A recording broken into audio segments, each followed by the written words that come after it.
तुमचं मूल 5 किंवा 10 वर्षाचं आहे का किंवा लवकरच त्या वयात पदार्पण करणार आहे का? मग पुढचा आकडा अतिशय शांतपणे आणि लक्ष देऊन ऐका.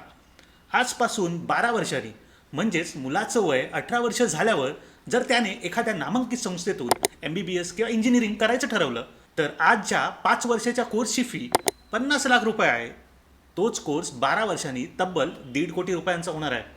हो, तुम्ही बरोबर ऐकलं, 1.5 कोटी रुपये. अजून एक धक्कादायक बाब म्हणजे इंटरनेटवरचे बहुतांश कॅल्क्युलेटर तुम्हाला भलतीच माहिती देतात आणि जवळपास 45 लाखांचा गॅप पालकांच्या नकळत बजेटमध्ये राहून जातो. हा 45 लाखांचा खड्डा का पडतो, तो कसा बुजवायचा, पाहूया आजच्या व्हिडिओमध्ये. नमस्कार, मी रोहित कापडी, बाय राईट मराठीमध्ये तुमचं मनापासून स्वागत. माझा प्रयत्न असतो की क्लिष्ट आर्थिक विषय तुमच्यासमोर संशोधनावरती आधारित आणि अगदी सोप्या भाषेत मांडायचे. जर तुम्ही चॅनलवर नवीन असाल तर आत्ताच सबस्क्राईब करा. पालक म्हणून आपण आपल्या मुलांच्या भविष्यासाठी दरमहा काही ना काही बचत करतोच, बरोबर की नाही? पण अनेक पालकांची पहिली चूक इथेच होते, ते म्हणजे शिक्षणाची महागाई समजून घेण्यात. आपल्या देशात सर्वसाधारण महागाई, ज्याला आपण CPI म्हणतो, ही 4 ते 7% आसपास असते. पण शिक्षणाची महागाई दरवर्षी 10 ते 12% या भयानक दराने वाढते. खाजगी संस्थांची फी, वाढत्या इन्फ्रास्ट्रक्चरचा खर्च, नवीन टेक्नॉलॉजी आणि मर्यादित जागा, यामुळे शिक्षणाचा खर्च दर 7 ते 8 वर्षात थेट दुप्पट होतोय. हे विविध रिसर्च सर्वेचे आकडे सांगत आहेत. इथे एक लहानसा गुगल सर्च करून पाहूया. मुंबई किंवा पुण्यासारख्या शहरात खाजगी कॉलेजमधून MBBS करण्यासाठी आजचा आर्थिक खर्च साधारण 7.5 ते 20 लाखापर्यंत असतो. जर आपण 10 लाखांचा सरासरी खर्च पकडला तर 5 वर्षाचे शिक्षण, राहण्याखाण्याचा खर्च मिळून आरामशीर 50 लाखांच्या वर जातो. उदाहरणासाठी, आकडेमोडासाठी आपण हा खर्च 50,000 रुपयेच मानूया. आता गंमत पहा, इंटरनेटवर जेव्हा तुम्ही एखादा चाइल्ड एज्युकेशन कॅल्क्युलेटर वापरता तेव्हा ते डिफॉल्ट 6 ते 7% महागाई दर गृहीत धरतात. जर आपण ऑनलाईन कॅल्क्युलेटरनुसार 6% महागाई धरली तर 12 वर्षांनी तुम्हाला वाटेल की 1,12,00,000पर्यंत रुपये लागतील. पण वास्तव काय आहे? 10% खऱ्या एज्युकेशन इन्फ्लेशननुसार 12 वर्षांनी हाच खर्च थेट 1,57,00,000पर्यंत जातो. म्हणजे 6% आणि 10% मधला फरक तब्बल 45 लाख रुपये. जर तुम्ही 6% गृहीत धरून नियोजन केलं तर मूल 18 वर्ष झाल्यानंतर तुमच्या पोर्टफोलिओमध्ये 45 लाखाचा तुटवडा असेल. आणि मग नाईलाजाने पालकांना घरघाण ठेवावं लागतं, सोने नाणे मोडावे लागतात, मुलांच्या इच्छा आकांक्षा मारून दुसऱ्या एका साध्या कोर्समध्ये ॲडमिशन घ्यावं लागतं.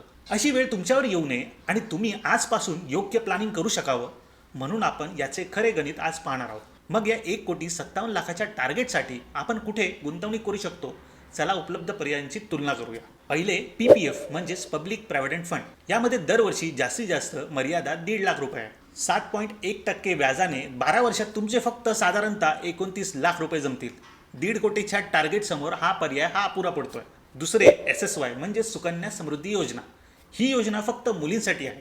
यामध्ये 8.2% व्याजाने 12 वर्षात साधारणतः 31 लाख रुपये जमा होतील. इथे एक महत्त्वाची आणि प्रामाणिक गोष्ट लक्षात ठेवा, SSYची खरी मुदत 21 वर्ष असते. मुलगी 18 वर्षाची झाल्यावर शिक्षणासाठी 50%च रक्कम काढता येते. त्यामुळे केवळ SSY वरती अवलंबून राहणे पुरेसे नाही आहे. तिसरे ULIP किंवा पारंपरिक चाइल्ड एज्युकेशन प्लॅन.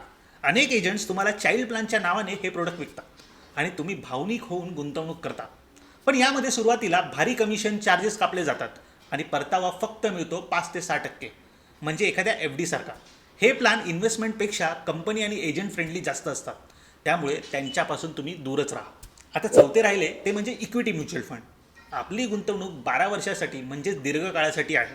इतिहास पाहिला तर इक्विटी म्युच्युअल फंडांनी सरासरी 12% ते 15% परतावा दिला आहे. महागाईवरती मात करण्यासाठी बाजारात यांच्यापेक्षा चांगला पर्याय दुसरा दिसत नाही. आता 1,57,00,000चा टप्पा गाठण्यासाठी तुम्हाला दरमहा 48,700 रुपयांची फ्लॅट SIP करावी लागेल. हा आकडा ऐकून तुम्ही म्हणाल, रोहित, दरमहा 48,700 रुपये फक्त शिक्षणासाठी? मग बाकीच्या अशा आकांक्षा गुंडाळून टाकायच्या का? तर थांबा, थोडा श्वास घ्या. माझ्याकडे तुमच्यासाठी एक अतिशय स्मार्ट आणि प्रॅक्टिकल मार्ग आहे. तो म्हणजे स्टेप अप SIP. जशी दरवर्षी पगार वाढ किंवा उत्पन्नात वाढ होते तशी आपण SIPची रक्कम 10%ने वाढवायची. पहिल्या वर्षी दरमहा 31,200 रुपयापासून SIP सुरू करा. दरवर्षी या SIPमध्ये 10%ने वाढ म्हणजे स्टेपअप करा, म्हणजेच दरवर्षी 3,120 रुपयाची वाढ त्यात होईल. असं केल्याने सुरुवातीला खिशावर मोठा भार पडत नाही आणि वाढत्या कमाईनुसार गुंतवणूकही सांभाळता येते. 12% परतावा गृहीत धरला तर 12 वर्षांनी तुमच्या हातात 1,57,00,000 रुपये असतील. जे लोक आर्थिक नियोजनाची कास धरून चालतात ते ऐनवेळी बसणाऱ्या धक्क्यांपासून सहज वाचतात.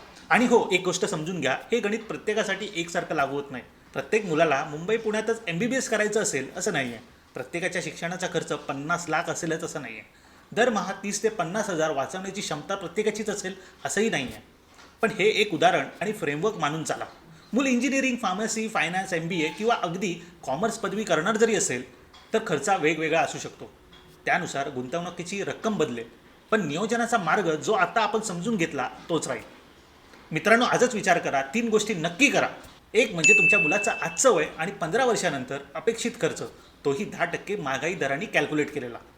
दुसरं म्हणजे इन्शुरन्स आणि गुंतवणूक याची गल्लत करू नका. सर्वात आधी स्वतःचा टर्म इन्शुरन्स घ्या. दुर्दैवाने पुढे जाताना पालकांना काही बरे वाईट झाले तर मुलाचे आयुष्य आणि शिक्षणाचा ध्येय हे थांबणार नाही. आणि तिसरं म्हणजे आजच तुमची step up SIP amount calculate करा आणि सुरुवात करा. यामध्ये तुम्हाला माझी काही मदत लागली तर मला कमेंटमध्ये नक्की सांगा. मी माझ्या परीने मार्गदर्शन करेल. मुलांच्या एज्युकेशन फंडासाठी नक्की कोणते म्युच्युअल फंड घ्यावेत असा प्रश्न असेल तर तोही कमेंटमध्ये मला करून कळवा. मी त्यावर व्हिडिओ नक्की बनवेन. व्हिडिओ आवडला असेल तर लाईक करा, शेअर करा आणि बाय राईट मराठीला सबस्क्राईब करायला विसरू नका. काळजी घ्या. धन्यवाद.